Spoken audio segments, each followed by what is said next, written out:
চিকেনের পায়েস আমি বানাচ্ছি। এখানে আলুর দম হবে, নিরামিষি আলুর দম, অনেক নিরামিষি লোকজন আছে। আর এখানে দিদিকে কাজ দেওয়া হয়েছে বাসন মাজার, দুপুরের খাবার বাসন। আর এখানে আমাদের কাক আমাকে বলছে হ্যাপি বার্থডে জানাতে আসছে বারবার। কি যে বলি, থ্যাংক ইউ দোস্ত, থ্যাংক ইউ। এখানে আছে হচ্ছে গরম পায়েস, আলুর দম, সুস্বাদু গন্ধ বেরিয়েছে। উপরে কী রান্না হয়েছে সেটাই দেখাতে নিয়ে গেছিলাম। এখানে চিকেন হয়েছে আর ওইদিকে আলুর দম হয়েছে। আর আমার মেয়েও জানি না হঠাৎ করে কি হয়েছে, মিউজিক বক্স নিয়ে চলে এসেছে গান বাজাবে বলে। হাজির হয়েছে আমার মামা মামি,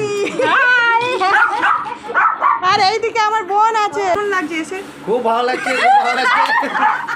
এই যে পুরো এক বাটি পায়েস শেষ করার পর। ভিডিওটা কেমন লাগলো লাইক শেয়ার সাবস্ক্রাইব করে অবশ্যই জানাবেন। আর দেখা হচ্ছে নেক্সট ভিডিওতে। টাটা।